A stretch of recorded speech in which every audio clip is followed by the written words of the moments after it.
My name is Maya Rahman, and for most of my life I learned to measure love by the volume of a room how loud people got when they were pretending everything was fine.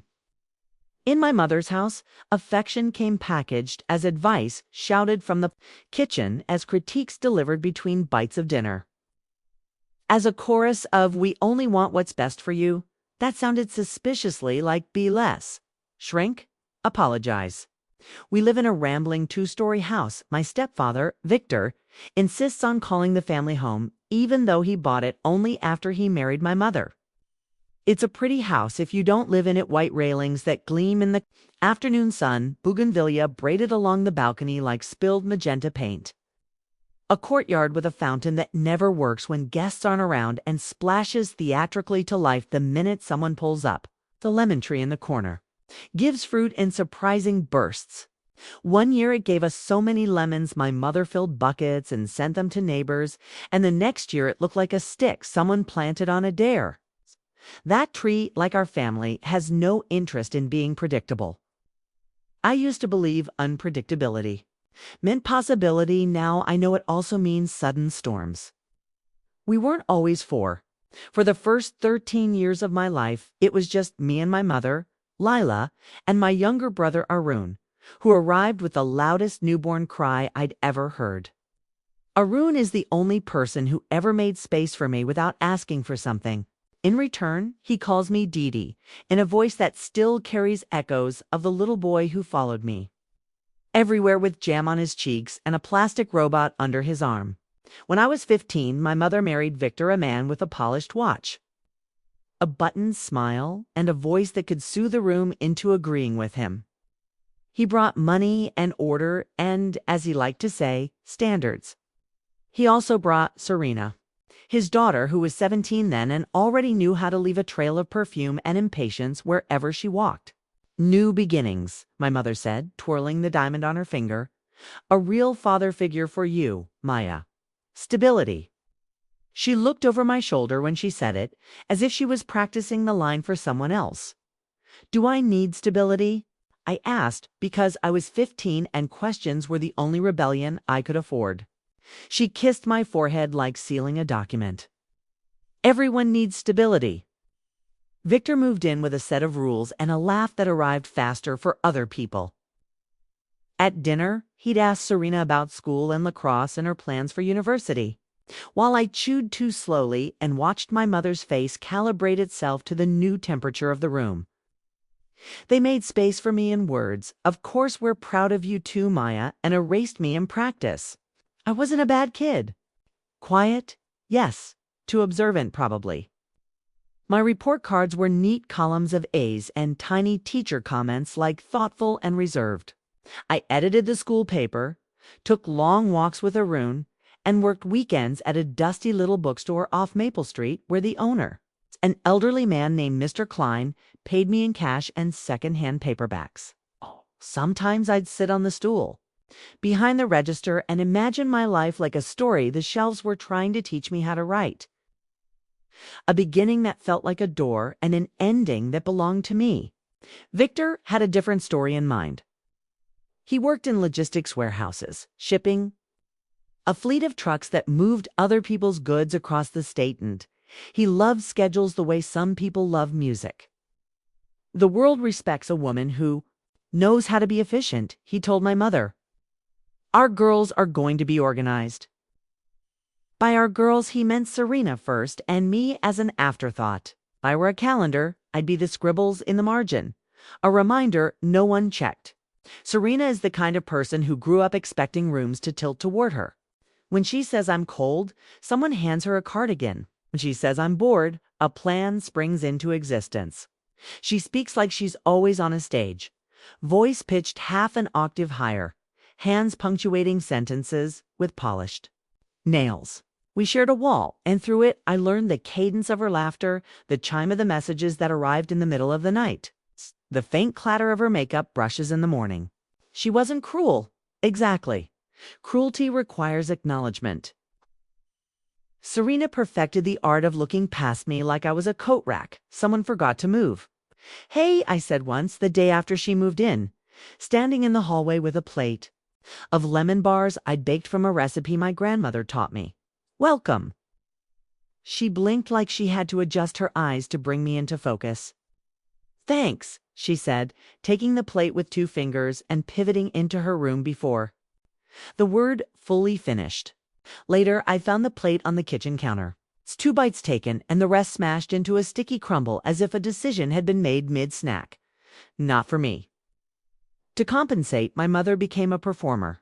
She learned to laugh at Victor's stories, to praise Serena's mediocrity as if it were brilliance, to sharpen her voice when mine sounded too soft.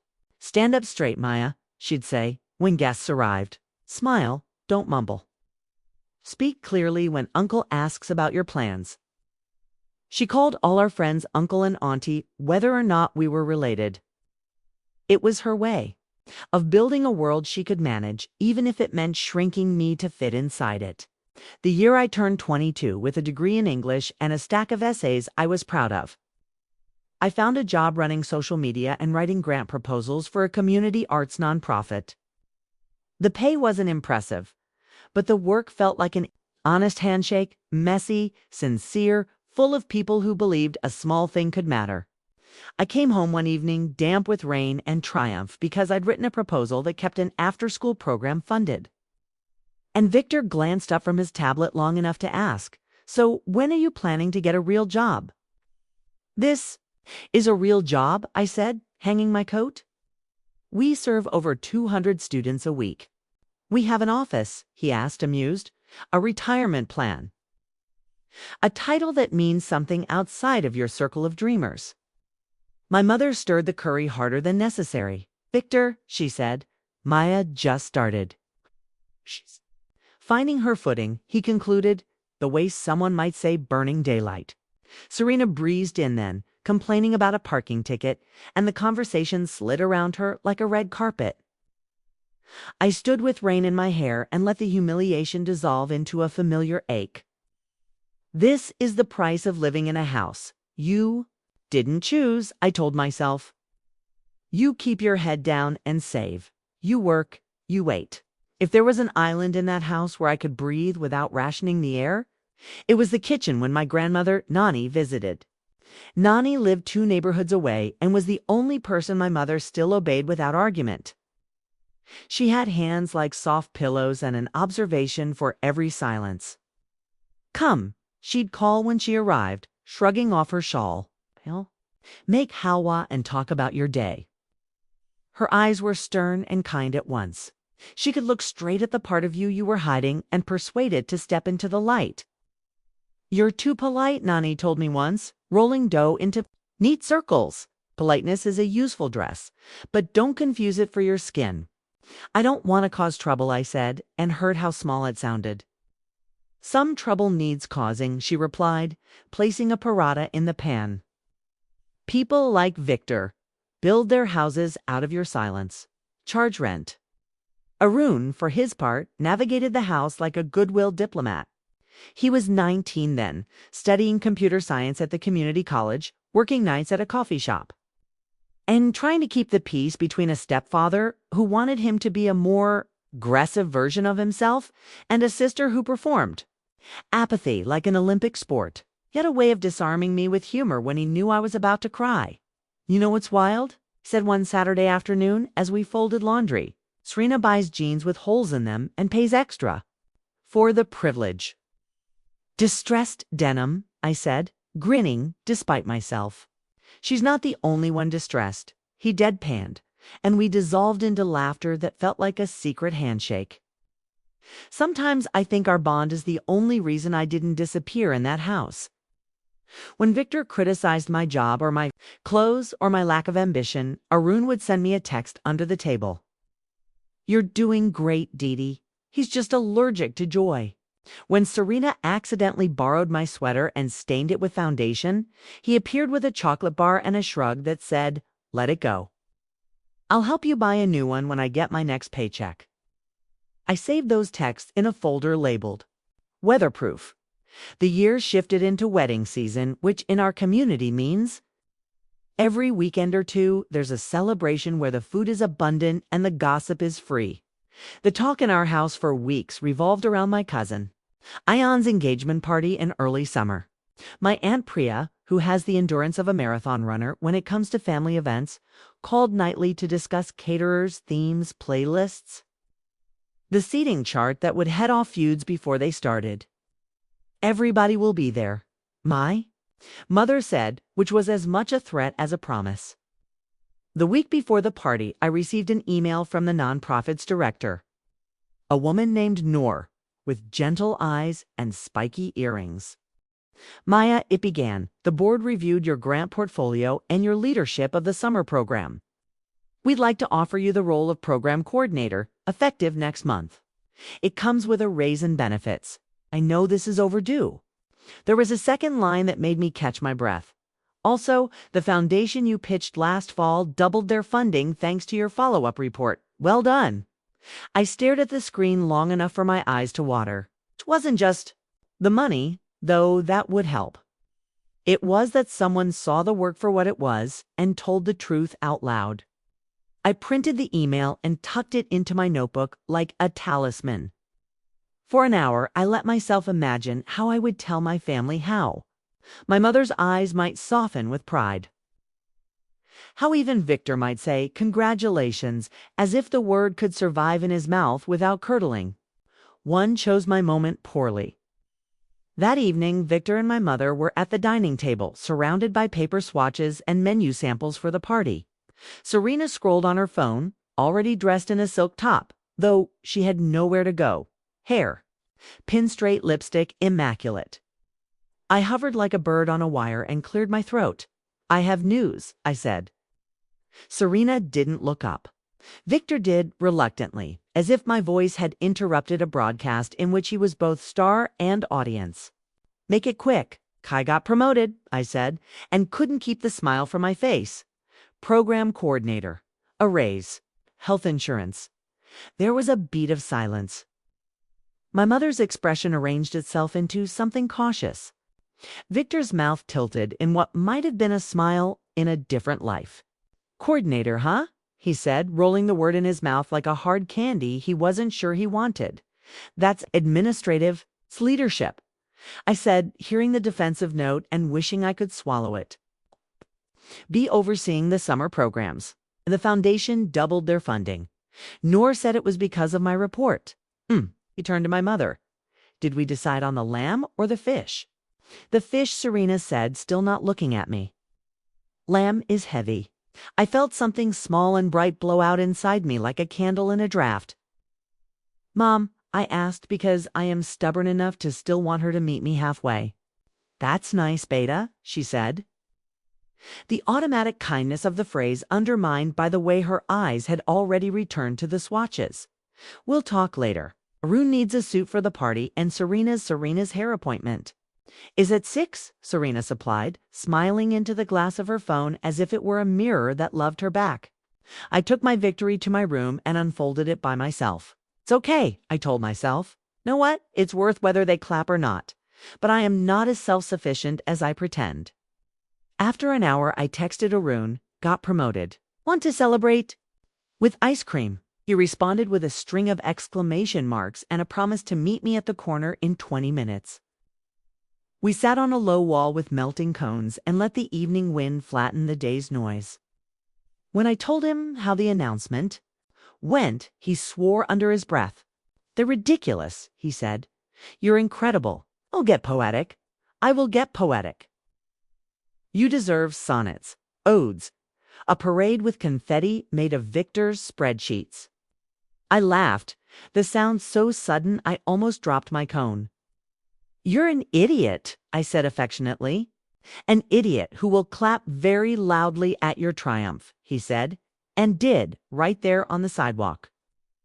3 loud, ridiculous claps that made a dog across the street bark and an old woman smile. It was the best applause I got all week. The days leading up to Ion's engagement were a whirl of logistics. My mother dragged me to 3 different markets to compare earrings for Serena, because Serena was too busy to come herself. Victor lectured Arun on proper handshake pressure as if he were preparing him for a job interview at a door factory. "Anani, undeterred by all of us, arrived with a container of sweets and an expression that said she had seen this show before and was patiently waiting for the parts that mattered. On Friday evening, as I ironed my teal dress and tried to coax my hair into something that looked intentional, there was a soft knock at my door. Nani slipped in and closed it gently behind her. "Let me look at you," she said. I turned. She pressed her lips together as if to keep from saying too much and then said it anyway. "You're beautiful." She tucked a stray hair behind my ear. "Do you have something that's just for you tonight?" I hesitated. It felt childish and also necessary. From the desk drawer, I pulled the printed email and handed it to her. She read it carefully, lips moving. When she finished, she set it on the bedspread and placed her palm on it like a blessing. "This," she said, "is the kind of news that fills a house with light, even if some people pretend they don't see." I swallowed. I thought maybe Mom would. "Your mother is busy being afraid," Nani said softly. "She's scared that if she claps for you, someone will take something from her. Don't learn that fear, Beta. Learn your own applause." I nodded, and the room stabilized around me. At dinner that night, with the engagement less than 24 hours away, Victor held court about punctuality and impression management. "Tomorrow is important," he said, carving slices of roasted chicken like he was performing surgery. "Priya's family has selected a very prestigious venue. There will be photographs, no improvisations, please." I glanced at the clock. "Have to stop by the office in the morning," I said. "Noor wants me to pick up a package of foundation. Sent something. It's minor." Victor didn't look up. "No, it'll take 20 minutes, I insisted. "I can go at 9 and be back by 10. The event is at noon." "Are we unclear?" he asked, finally pinning me with a look that made my stomach go cold. "Tomorrow is not about your little charity work." "It's not charity," I said, heat flooding my neck. "We run, Maya," my mother warned. Tone light and lethal. "Please don't start." Serena tilted her head, the universal sign for amusement. "It's just one day," she said. "Try not to be dramatic." I swallowed my response and looked down at my plate until the fork lines in the chicken blurred. Inside, a counter-argument layered itself brick by brick. It's not drama to pick up a package. It's not drama to care about your work. It's not drama to want to be seen. But I built the wall quietly because old habits are hard to unlearn. Later, in my room, I set an alarm for 7 a.m. anyway. If Victor wanted a world where everything was immaculately controlled, then I would learn to operate in the seams. I didn't plan the rest. I didn't plan the thing that would start as a small decision and end as the hinge on which the entire night would swing. If you asked me then what the fake present was, I would have pointed to the gift bag my mother had purchased for Serena to give to Ayana, tasteful candle. That cost too much and meant too little. I didn't know there was a different package waiting with my name on it, disguised as an afterthought. That would eventually peel the polite skin off our family and show the bones underneath. That night, as I tried to sleep, the house hummed, with the anxious symphony of a family that cares more about appearance than sincerity. My mother wrapped boxes and rewrapped them when the corners didn't look sharp enough. Victor polished his shoes in the living room like a ritual absolution. Serena FaceTimed 3 friends to show them outfits and test compliments like a lighting technician checking angles. Arun slipped quietly in and out of my doorway with a thumbs up, our shared signal for "you're not alone," and then retreated to his room where I could hear the muffled clack of his keyboard and the low rhythm of music he played when he needed to focus.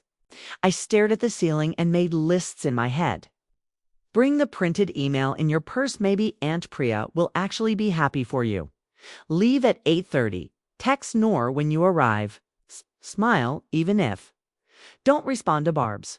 Find Nani when your throat starts to close. Breathe. At some point, sleep tugged me under. In my dream, I was back in the bookstore arranging a display of novels with red covers. Mr. Klein asked me if I needed help. And when I said no, he nodded and pointed to a gift on the counter. "For you," the card said in familiar handwriting. I couldn't place I opened it and found it empty except for a single sentence scrawled on the bottom of the box. Look again. I woke up with the residue of the words on my tongue and the certainty that the morning would ask me to pay attention. The morning did what mornings do, arrived whether or not we were ready. I was.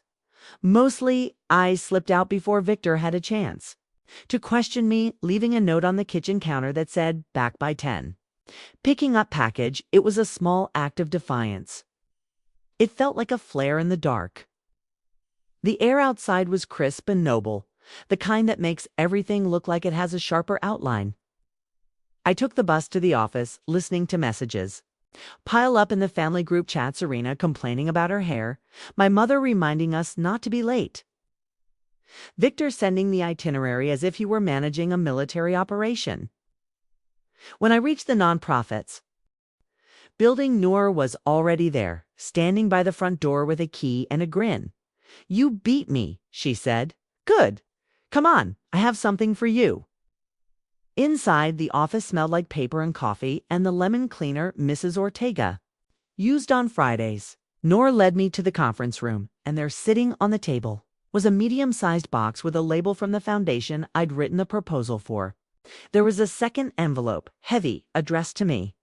"What is it?" I asked, running a finger under the flap before remembering I should ask permission. "Open it," Noor said. "You earned it." I slipped the letter out. The paper was thick and expensive, the font formal. The words bent the air in the room. "We are pleased to award the 2024 Community Catalyst Fellowship to Ms. Maya Rahman for outstanding leadership in arts education. The fellowship includes a grant to support professional development and a stipend for 1 year. We look forward to celebrating your achievements at our gala next month." For a second, the world narrowed to the span of the paper. My own name looked like a miracle. I had to sit down. "Noor was saying something. I nominated you months ago. Didn't want to raise your hopes. I'm so glad," and I could only blink at her like a person who had just been told the weather no longer applied. "A fellowship," I managed. "They want to celebrate you," she said, pointing. "Not your program, not the organization. You." I laughed, half sob, half breath. The box on the table waited patiently, and the package. Noor's smile got bigger. "Open that one later. Consider it an accessory to your news." She winked. "Go get ready for your party." "Maya, don't hide this. Let people be happy for you." I nodded, knowing that not everyone would know how. Still, some part of me believed I could carry the news like a lantern and that anyone with a heart would want to stand in its circle of light. I tucked the letter into my purse where it sat next to my printed promotion email. Two truths: I wasn't going to let this house rewrite.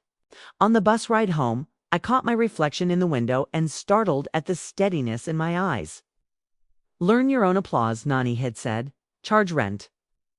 I repeated the phrases like passwords. Back at the house, I slipped inside to the sound of Victor testing his speech voice in the front hall mirror. My mother rushed past with a handful of safety pins and a frown, doing battle with her lipstick. Serena's laughter fell like glass beads down the stairs. I checked the time, 10:04. I was late by 4 minutes. In our family, 4 minutes is an indictment. "There you are," Victor said, turning with a smile that didn't reach his eyes. "I thought we discussed." "I'm here," I said. And to my own surprise, my voice didn't apologize. "I needed to pick up something important." "Important," he echoed. "Let's hope it's not a distraction." I wanted, in that moment, to pull the letter out and hold it up like a shield, fellowship. I would say recognition. Evidence that the world is bigger than your opinion. But the day had an order to it, and I had learned reluctantly to choose my battles. There would be a better moment. I headed upstairs to dress. As I zipped my teal dress and pinned on the earrings, Nani had given me a pair she wore at her own engagement once upon a time, I felt the shape of the day settle into my bones. There would be the party and the speeches and the performance of family. There would be the carelessness and the cutting remarks delivered lightly, like confetti, and the silent ledger I would keep in my head. Forgive this, forget that, remember who you are. There would be gifts of coarse shiny bags and heavy boxes, and the obligatory envelope with cash tucked inside. Somewhere in all of it waited the present I didn't yet know was fake, and the surprise I was carrying without understanding its ignition point. I took a deep breath, pressed my palm flat over my purse where the letter lay, and whispered to my reflection, "Don't shrink." The mirror I want to offer second opinions simply gave me back my face. I squared my shoulders and stepped into the hallway. Downstairs, the front door stood open to the afternoon. Guests would arrive soon. The fountain in the courtyard had been switched on to sing for them. The lemon tree, stubborn and generous, shook its leaves in a small, private breeze. I thought of all the ways a family learns to live around a truth instead of through it, and how one day a single sentence, "Look again, remake the map." I didn't know then that before the night was over, the map would catch fire. I only knew that I was done being the margin note in a story starring everyone else. The day of my cousin Ion's engagement dawned like any other but inside our house. It felt like a battleground of appearances. My mother was in full command mode, pacing back and forth with a clipboard she had borrowed from Victor, barking reminders about hairpins, heels, and don't embarrass me in front of the family. Serena was the star of the morning. She had taken the prime spot in front of the vanity mirror, hair curled into glossy waves, makeup laid out in neat lines. Like ammunition for a war she was confident of winning.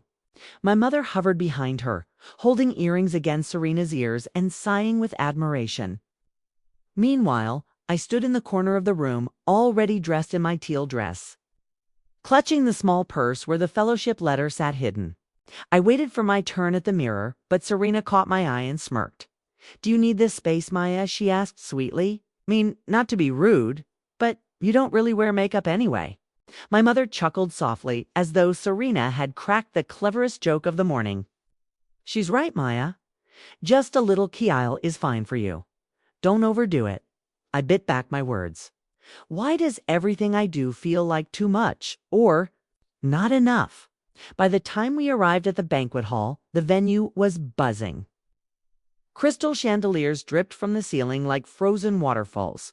Round tables were dressed in gold-trimmed cloth, and waiters in white jackets glided around, balancing trays of hors d'oeuvres. The fountain outside the house had nothing on this display. Our family found our table near the front, close enough to the stage where the speeches would be made. I sat between Arun and Nani, grateful for their presence. Victor and my mother busied themselves greeting every guest like they were auditioning for an award. Serena, of course, had already stationed herself near Ion, tossing her hair and laughing at every bland joke. "Remember, Didi?" Arun whispered, nudging me. "We're here to eat the samosas and survive the drama." I smiled. Faintly, "What if the drama eats us first?" He grinned. "Then we'll use the samosas as shields." The engagement ceremony unfolded with all its expected grandiering exchanges. Camera flashes and speeches, praising love, family, and new beginnings. I clapped when I was supposed to, smiled politely, and swallowed the lump of resentment that came every time my mother leaned forward to make sure Serena was captured in the photographs. Then came the gift exchange. In our community, gifts at an engagement are almost as important as the vows. Families parade their offerings like symbols of pride and generosity. Jewelry boxes, silk saris, gold bangles, ornate watches, envelopes of cash all carefully wrapped and placed at the feet of the bride and groom-to-be. Victor had prepared our family's contribution, a sleek silver box, wrapped so meticulously it looked like it belonged in a storefront display. Inside, he had placed an expensive necklace for Ion's fiancée and a designer watch for Ion himself. He had made sure everyone knew these gifts were from Serena, even though neither she nor I had been asked to contribute. When our turn came, Victor gestured proudly. "Go on, Serena," he said. "Present it." She floated forward, radiant in her emerald dress, handing over the silver box with practiced elegance. The crowd cooed approvingly. Cameras flashed, and my mother added casually, barely glancing at me, "Why don't you give him this?" She pressed a small, flimsy gift bag into my hands. My heart sank. It was the candle I'd seen her buy earlier in the week, the extra gift she had tossed into the cart without thought. "A candle," I whispered. "It's fine," she hissed. "Don't make a scene." My palms burned as I walked toward the stage. All eyes were on me, though I knew they weren't looking at me. They were looking for the contrast. The comparison between Serena's glittering silver box and my pitiful paper bag. Ion's fiancé took the bag politely, but when she pulled out the candle, I heard the ripple of suppressed laughter from the back rows. A few cousins whispered, their voices carrying far enough for me to catch words like cheap, token, and awkward. Even Ion raised an eyebrow before schooling his face into polite gratitude. "Thank you, Maya," he said softly, placing the candle beside the gleaming jewelry box. I wanted the floor to open beneath me. As I turned to walk back to my seat, I caught Serena's smirk, the faint curl of triumph at the corner of her lips. Victor was nodding approvingly, as if everything had gone exactly as planned. My mother avoided my eyes, sat down, throat tight, fighting the urge to cry. They planned this, I realized. They wanted me to look small, disposable. Arun leaned closer, voice sharp with anger. "They set you up," I nodded, unable to speak. The humiliation sat heavy in my chest, pressing down with every breath. But the night wasn't over. After the gifts, the MC announced a surprise segment. We'd love to invite any cousins or siblings to share a few words about Ion and his fiancée. Serena shot up immediately, her heels clicking confidently against the polished floor. She launched into a story about childhood. Memories with Ion, peppered with dramatic pauses and exaggerated laughter. The audience lapped it up. She ended with a flourish, declaring, "You deserve all the happiness in the world." Before blowing a kiss toward the couple, applause erupted, cameras clicked. Then, to my horror, the MC said, "Maya, would you like to say something?" I froze. Every instinct screamed at me to decline, to shake my head and melt into invisibility. But Nini's hand found mine under the table. She squeezed, her eyes steady on mine. "Learn your own applause," her gaze seemed to say. I stood, legs trembling, and walked to the stage. The microphone was colder than I expected. For a moment, my voice caught in my throat. Then I remembered the letter in my purse, the truth I was carrying like an ember waiting for air. "Congratulations, Ion," I began softly. My voice wavered, but I forced myself to continue. "I don't have grand stories or expensive gifts. What I do have is gratitude for the way you always treated me like I belonged, even when it wasn't fashionable to do so. It's for reminding me that family is more about kindness than appearances." The room quieted. People leaned in. I took a breath. "I wish you and your fiancé a marriage filled not with flashy presents, but with real surprises. The kind that prove love is more valuable than anything money can buy." There was a pause. Then, unexpectedly, a few guests clapped. The sound spread, uneven but real, until the applause filled the space. I stepped down, cheeks burning, heart pounding. Serena's smile had faltered. Victor's jaw tightened. My mother's eyes flashed with warning, but Nani was beaming. And Arun, bless him, clapped louder than anyone, whistling like I had just won a medal. The humiliation of the candle still stung like a fresh wound. The whispers would follow me, I knew. But somewhere, beneath the ache, a seed of defiance had been planted. Because if they thought they had broken me with a fake present, they had no idea what real surprise I was about to reveal. When the applause for my little speech faded, the evening pressed forward. Music swelled. Waiters served steaming trays of kebabs, and relatives leaned in to gossip. But under the glitter and noise, A strange current pulsed. I felt it like static along my arms, the sense that something unscripted was pushing its way to the surface. I sat back down, clutching my purse in my lap. My mother leaned toward me with a smile stretched too tight. "Maya," she murmured. Through her teeth, "Next time, keep it short. No one needs your lectures." Serena giggled behind her glass of sparkling juice. It was cute, though, like a public diary entry. Victor didn't say anything. He just gave me that flat, evaluative look, like a manager deciding whether to fire an employee or let them stew a little longer. I should have swallowed. That's what I'd always done. Shrink myself, collect the small cuts, go home and lick the wounds where no one could see. But tonight felt different. My pulse wouldn't steady, and every time I thought about the candle, the laughter, the deliberate humiliation, I felt a heat rise in my chest that refused to be smothered. And then, mischievous fate gave me a microphone I hadn't asked for. The MC returned to the stage. "We have a very special moment for the couple tonight.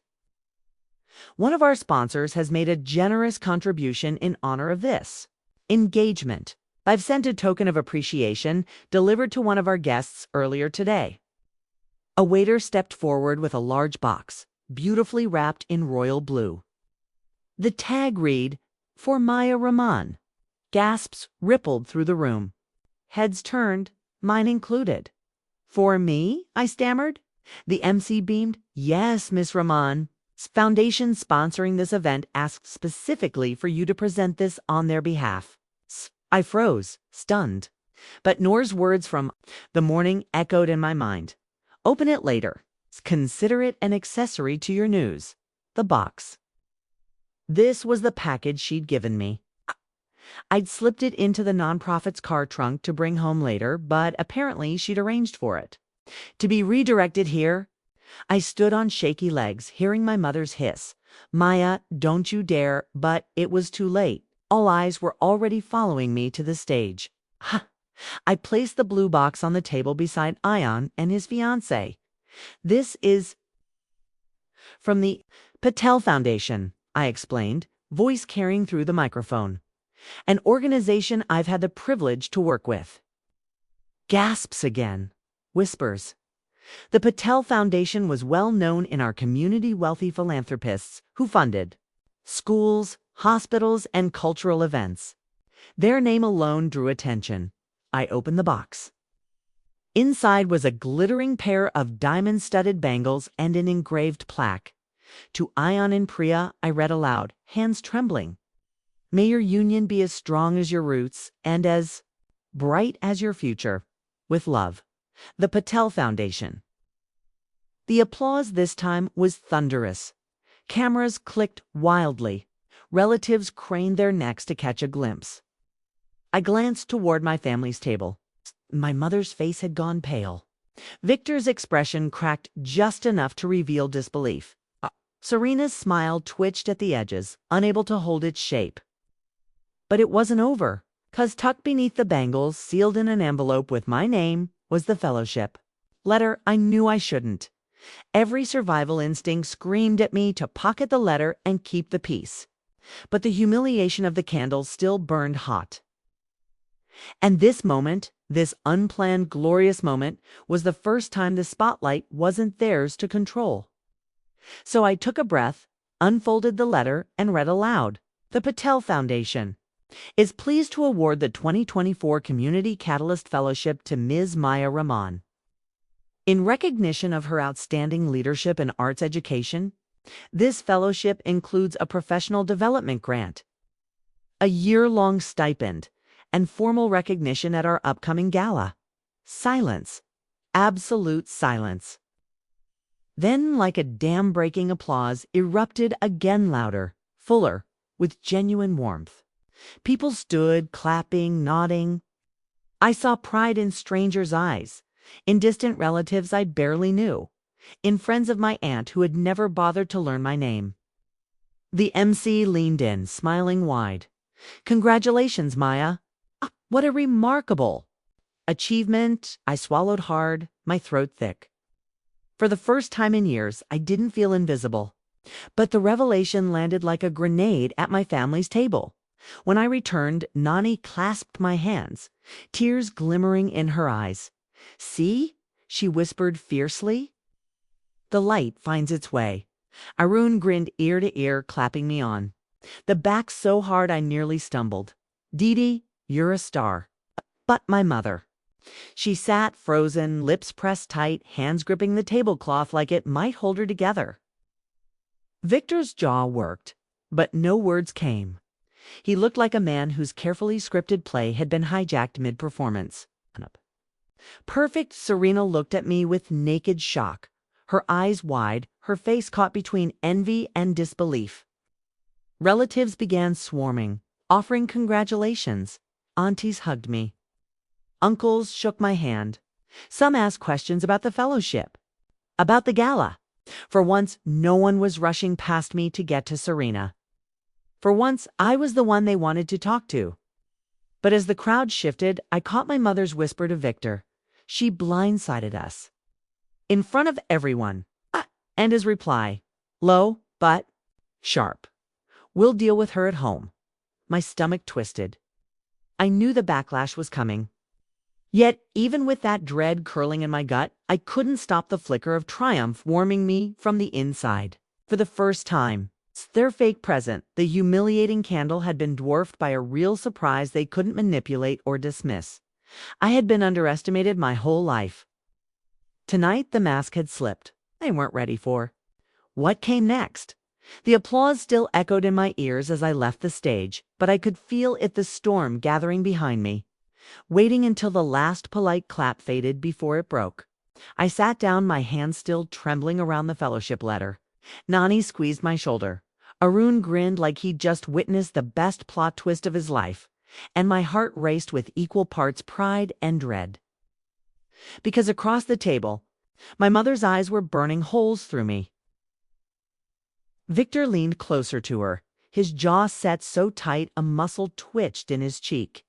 And Serena, well, she looked like someone had just stolen her crown in front of the entire kingdom. The rest of the evening was a blur of congratulations. Aunts I barely knew hugged me. Uncles nodded approvingly. Cousins who had laughed at the candle earlier now smiled too widely, asking, "So, Maya, when is the gala? Will it be televised?" I answered politely, but all the while I could feel my family's fury simmering. Their silence screamed louder than anyone's praise. When the last toast had been made and the lights dimmed, we finally piled into Victor's car. The door shut and the mask came off. What on earth were you thinking? My mother snapped the second the engine started, her voice cracked like a whip. "I was reading the letter," I said cautiously, clutching my purse tighter. "They gave it to me, Ma, in front of everyone." "What was I supposed to do? Hide it?" "Yes," she spat. "Exactly. That you don't steal someone else's moment just to parade yourself.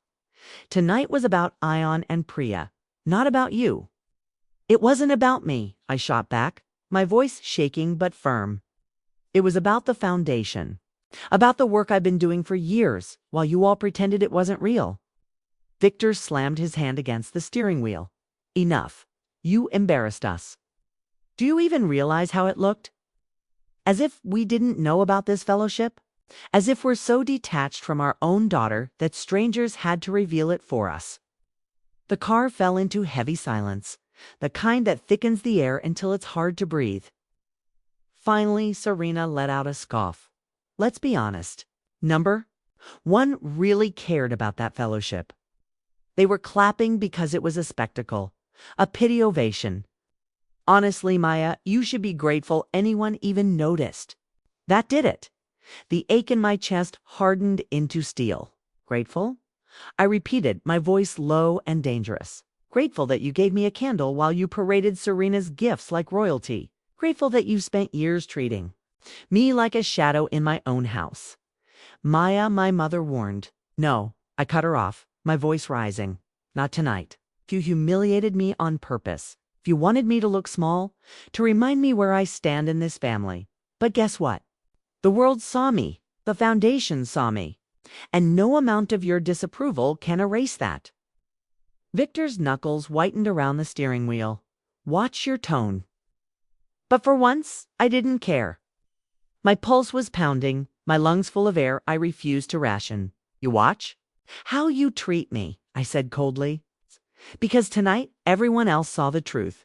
They saw your silence, your refusal to clap, your faces when my name was read out.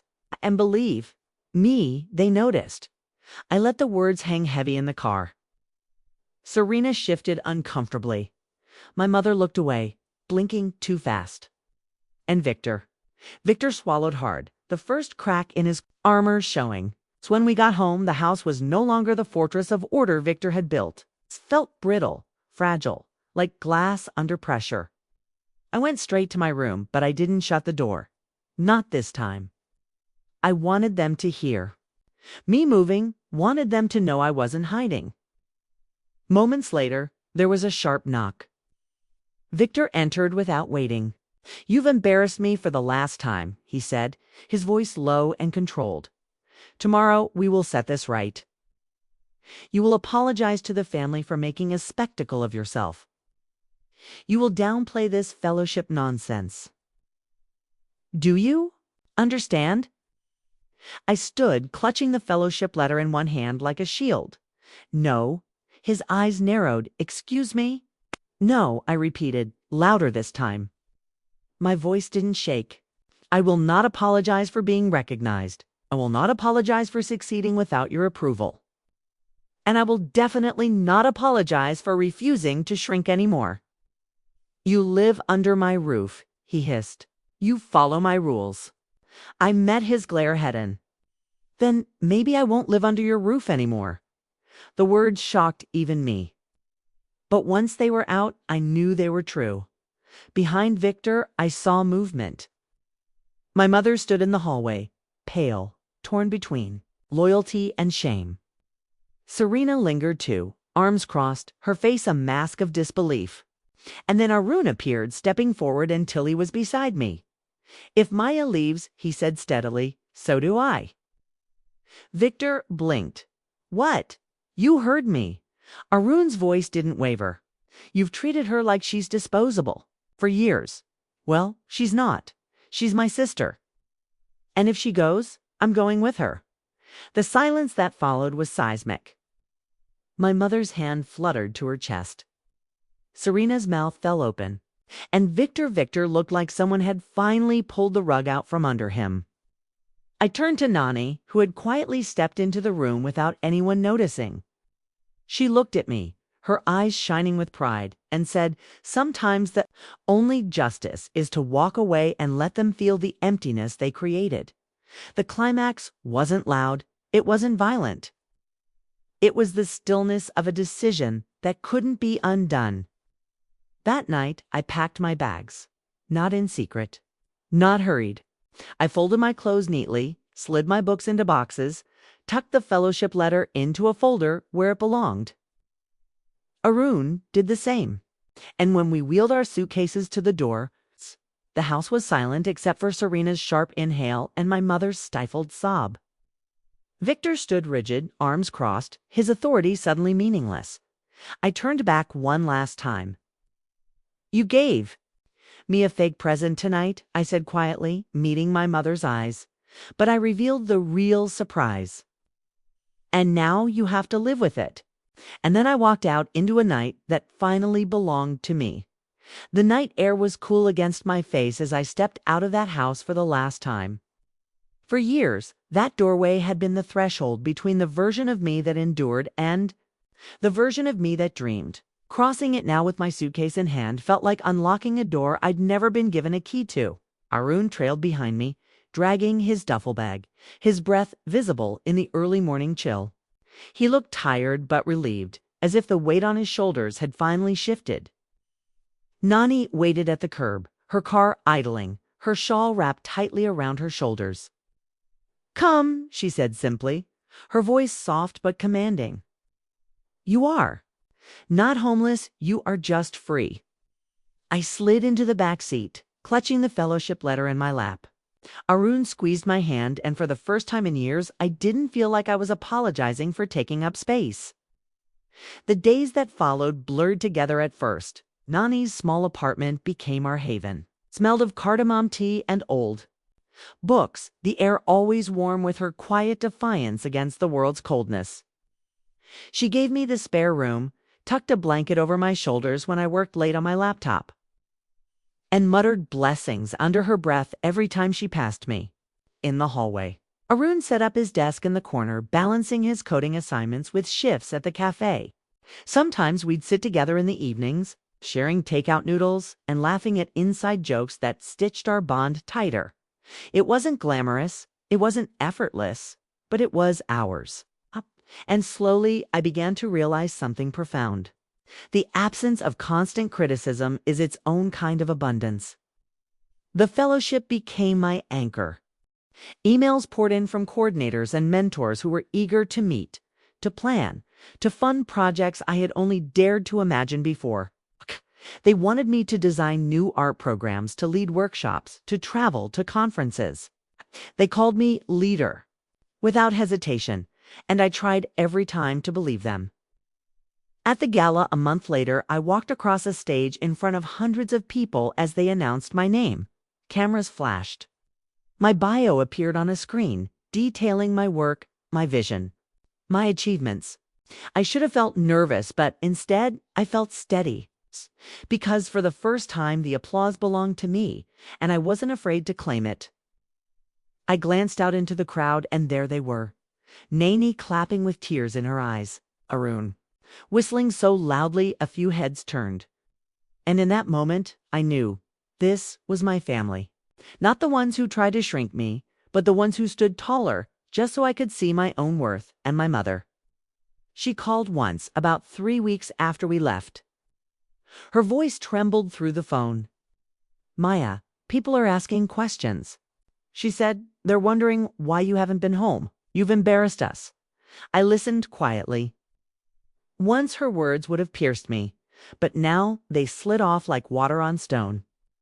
"You embarrassed me long before I ever embarrassed you," I said evenly. "But here's the difference. I've learned to live without your approval. Can you live without me?" She went silent. Then she muttered something about Victor being furious and Serena feeling overshadowed. The call ended shortly after. I didn't cry. Not this time. Because I finally understood that love built on conditions is not love, it's leverage. And I was done being leveraged. Months passed, and life blossomed in ways I hadn't anticipated. Arun landed an internship at a software company, his first big step toward independence. He thanked me one night, his voice sheepish. "I wouldn't have had the courage to stand up if you hadn't done it first," he admitted. Nani planted fresh flowers in her balcony pots, telling the neighbors proudly, "My grandchildren live with me now." She fussed over us constantly, but her fussing felt like warmth, not control. As for me, poured myself into the fellowship. I led workshops for children who had never held a paintbrush before. I secured funding for a mural project that turned a cracked city wall into a burst of color. I stood in classrooms where kids called me Ms. Maya with excitement, and for once the title felt like it fit. Every night when I lay down, exhaustion humming through me, I felt something new, something that tasted like peace. Looking back, I see the irony. My family thought a fake present would humiliate me, that a candle in a flimsy bag would remind the world how little I mattered. But life has a way of exposing truth in the most unexpected ways. The real present that night wasn't the bangles or even the fellowship letter. It was the revelation that I didn't need their validation to shine. That the applause I'd been craving was always mine to create. Sometimes justice doesn't look like revenge.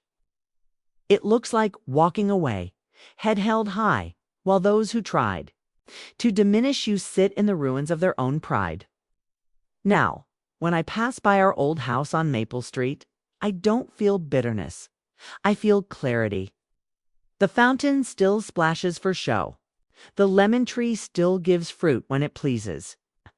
but that house no longer holds me hostage. I think of Nani's words often. Some trouble needs causing. People like Victor build their houses out of your silence. Charge rent. Well, I stopped paying rent, and in return, I found freedom. So here's what I've learned. Never measure your worth by the volume of applause in a room that refuses to see you. Never confuse silence for peace. And never accept a fake present when life is waiting to hand you the real surprise. It's because sometimes the greatest gift is not the one they give you, but the one you finally give yourself the permission to take up space, to walk away, and to live without apology. And that, I realized, is the sweetest justice of all. And that was my story. What would you have done in my place? Tell me in the comments. I read every one of them.